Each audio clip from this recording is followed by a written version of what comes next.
Indonesia adalah negeri kepulauan yang kaya akan keberagaman suku dan budaya. Namun, ada satu mitos yang terus bertahan sepanjang sejarah Republik ini, bahwa pemimpin negeri ini haruslah orang Jawa. Sejauh ini, mitos itu seolah terbukti benar.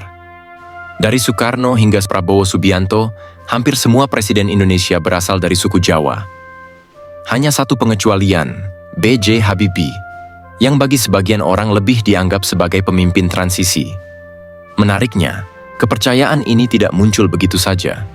Sejumlah ramalan kuno, seperti ramalan Jayabaya, telah sejak lama meramalkan bahwa pemimpin besar Nusantara akan berasal dari tanah Jawa. Apakah ini sekadar kebetulan sejarah, atau memang ada kebenaran yang tersembunyi di balik mitos ini?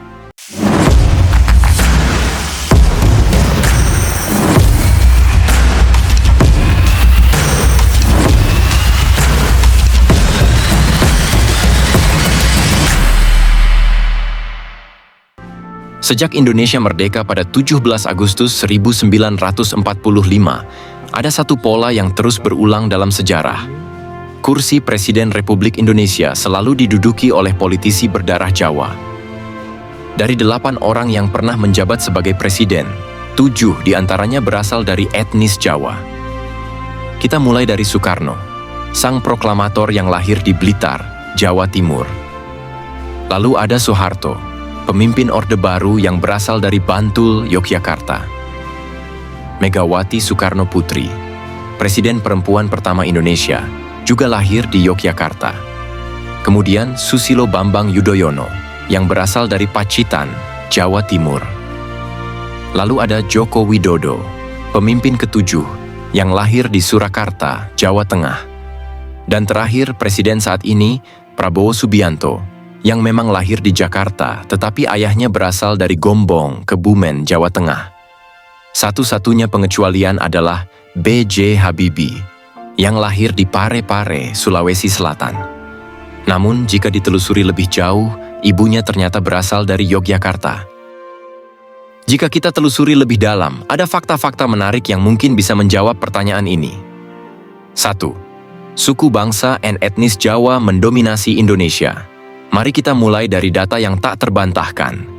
Berdasarkan sensus penduduk 2010, suku Jawa mendominasi hampir 40,22% dari total populasi Indonesia.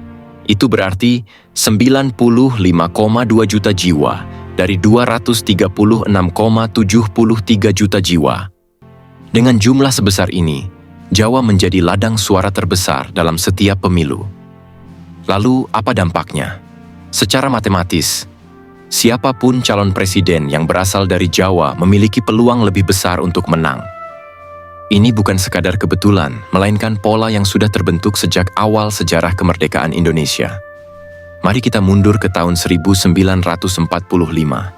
Sebelum Jepang menyerah kepada sekutu akibat pengeboman Hiroshima dan Nagasaki pada 9 Agustus, pemerintahan Jepang di Indonesia sudah bersiap menghadapi perubahan besar. Mereka membentuk Badan Penyelidik Usaha-Usaha Persiapan Kemerdekaan, BPUPKI, atau dalam bahasa Jepang disebut Dokuritsu Junbi Chosakai. Tujuannya?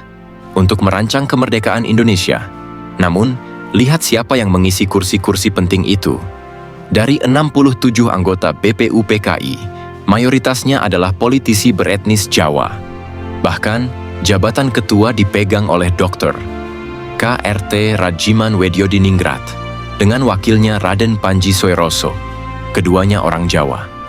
Dan ketika BPUPKI bertransformasi menjadi Panitia Persiapan Kemerdekaan Indonesia, PPKI, komposisinya tetap didominasi oleh orang-orang Jawa. Dari 21 anggota PPKI, sebanyak 12 orang berasal dari Jawa. Sisanya, hanya 3 dari Sumatera, 2 dari Sulawesi, dan masing-masing 1 dari Sunda Kecil, Nusa Tenggara, Maluku, serta etnis Tionghoa. Lalu, apa hasil akhirnya? PPKI menetapkan Soekarno sebagai presiden pertama Indonesia, yang merupakan seorang suku Jawa, dan Muhammad Hatta sebagai wakil presidennya. Dan di titik inilah sejarah terbentuk. Sejak saat itu, dominasi etnis Jawa dalam politik Indonesia terus berlanjut. Dalam sistem demokrasi, suara terbanyak menjadi penentu. Tapi kita tidak bisa menutup mata bahwa angka-angka ini menunjukkan bagaimana faktor etnis turut berperan dalam jalannya sejarah. 2. Ramalan Jayabaya. Banyak yang percaya bahwa siapapun yang memimpin Indonesia tak bisa lepas dari takdir yang telah digoreskan sejak zaman dahulu. Sebuah ramalan kuno yang hingga kini masih menjadi misteri besar. Ya, ini tentang ramalan Jayabaya. Seorang raja dari kerajaan Kediri, Prabu Jayabaya, meramalkan bahwa akan ada dua sosok yang akan membawa tanah Jawa, bahkan Indonesia, ke puncak kejayaan. Mereka disebut Ksatria Piningit dan Ratu Adil. Dua pemimpin yang akan hadir di saat yang tepat, membawa keadilan, kesejahteraan, dan kejayaan bagi rakyatnya. Namun, ada satu hal yang menarik. Dalam ramalan itu disebutkan bahwa Ksatria Piningit dan Ratu Adil berasal dari garis keturunan Kerajaan Majapahit, kerajaan besar yang berpusat di Pulau Jawa. Lalu, mari kita perhatikan fakta sejarah. Jika ditelusuri lebih dalam, semua presiden Indonesia memiliki garis keturunan dari raja-raja Jawa terdahulu. Sebuah pola yang terus berulang dari masa ke masa. Apakah ini hanya kebetulan? Atau ramalan Jayabaya benar-benar menjadi kenyataan? Banyak orang menganggapnya mitos, namun ada juga yang percaya bahwa inilah takdir. Jadi, bagaimana menurut kalian? Apakah para pemimpin Indonesia memang dipilih oleh rakyat? Ataukah mereka sebenarnya telah ditakdirkan jauh sebelum republik ini lahir? Tulis pendapat kalian di kolom komentar.